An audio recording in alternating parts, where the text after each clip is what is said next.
সারেঙ্গিতে বাজছে রাগ দুর্গার আলাপ। রমেশ মিশ্রাজি তার আশ্চর্য বাদনে মনের মধ্যে আনন্দ এবং বেদনা এই দুই বিপরীত অনুভূতির সঞ্চার করছেন সমানভাবে। বাঙালির শারদোৎসবও এমন আশ্চর্য আবেগ এবং অনুভূতির এক অপার সম্ভার। তার প্রকাশের রূপও কত শত রকমের। এটির মূলে বোধহয় রয়েছে দুর্গাপুজো তথা শারদোৎসবের সমসাময়িকতার বৈশিষ্ট্যে।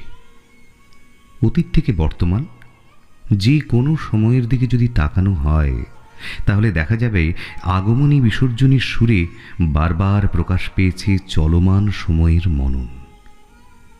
যেমন কিছু মতানুসারে পলাশীর যুদ্ধে ইংরেজদের পক্ষ নিয়ে যুদ্ধে জয়লাভের স্মারক হিসেবেই আজকের পরিচিত শারদোৎসবের প্রবর্তন করেন নবদ্বীপের রাজা কৃষ্ণচন্দ্র এবং কলকাতায় নবকৃষ্ণ দাঁ। যদিও প্রাচীন বাঙালি সেই কবে থেকে উমাকে ঘরের মেয়ে হিসেবেই বরণ করে এসেছে, তাই বলাই যায় সামাজিক রাজনৈতিক সময়স্রোতে যে উৎসবের পথ চলা স্বাভাবিকভাবেই নানান শতকের চলমান সময়ের রঙেই সে বারবার নিজেকে সাজিয়ে তুলেছে। আবার কি আশ্চর্য রকমভাবে ইংরেজদের পক্ষ নিয়ে দাঁড়িয়ে বিজয় আনন্দ উপভোগের উৎসবকে বিংশ শতকে এসে সুভাষচন্দ্র বসু ব্যবহার করেছেন স্বাধীনতা সংগ্রামের বার্তা ছড়িয়ে দেবার মঞ্চ হিসেবে। তৎকালীন সময়ে যে সমস্ত দুর্গাপুজোতে তিনি অংশ নিয়েছেন বা অতিথি হিসেবে উপস্থিত থেকেছেন, সেই সমস্ত জায়গায় তিনি কিন্তু স্বাধীনতা সংগ্রামের বার্তা ছড়িয়ে দিয়েছেন জনসাধারণের মধ্যে, যুব সমাজের মধ্যে। কি অদ্ভুত সমাপতন এই উৎসবকে ঘিরে। আবার মহামারীর শারদ সকাল, সেও তো এক অচেনা আশ্চর্য অনুভূতি এনেছিল আমাদের সকল বাঙালির মনে। সেই সকাল আমাদের বুঝিয়েছিল অনুভূতির জোয়ার ভাটা থাক মনের মণ্ডপে, বাহুল্যের রোশনাইতে নয়। এই তো গত বছর 2024 সেই শারদ সকালে আমরা কি দেখেছি? দেখেছি আবাহন থেকে বিসর্জন, সর্বক্ষণ সেই সময়ের স্মরণীতে বেজেছে একটাই সুর, সেটা হলো ক্ষোভের। সুতীব্র ক্ষোভের নাদে মুখরিত হয়েছে আপামর বাঙালির সমাজ। রূপ বদলেছে, অনুভবের ধরন বদলেছে।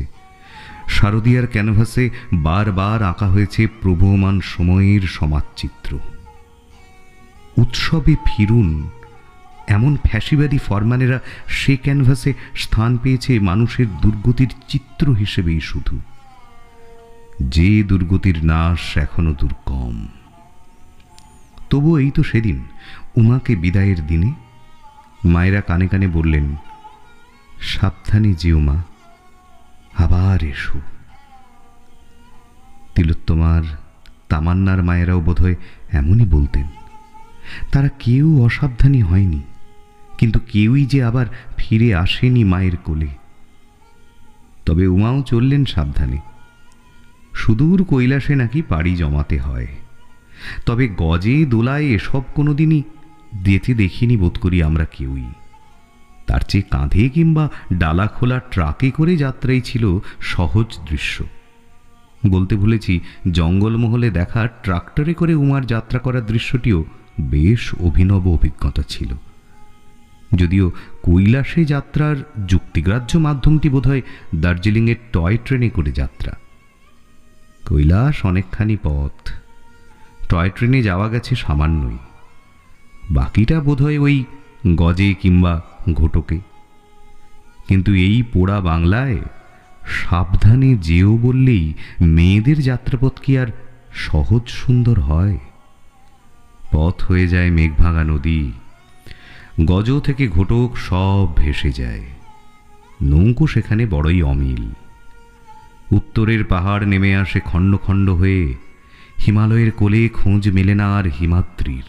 হিমাচল তো যেন দুর্গম অসুর। তিস্তা খেপেছে, বিপদসীমার ওপর দিয়ে বয়ে যাচ্ছে জল। খড়কুটো হয়ে ভেসে যাচ্ছি আমি, ভেসে যাচ্ছে উঠোন গোছানো মফস্বল। গাছেরা মারা গেলে শ্রাদ্ধ করেনি কেউ, অনাথ চারাগাছটিকে আগলে রাখেনি বুকে করে।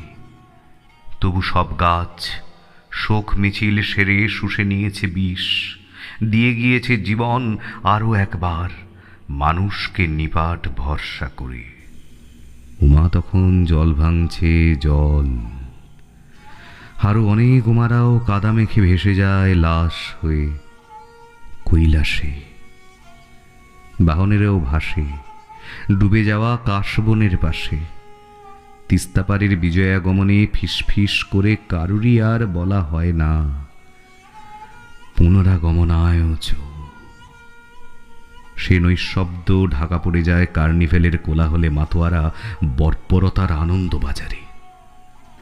মসৃণ রূপলি আলোয় আলো হয়ে তখন ভেসে যায় অধিবাস। থেকে থেকে ঝিকিয়ে ওঠে অবহেলা, লোভ। কোন সে গোপন থেকে ভেসে আসে সার সার চিতাকাঠ, সুসভ্য রোশনাইকে ডাকে, আয় আয়।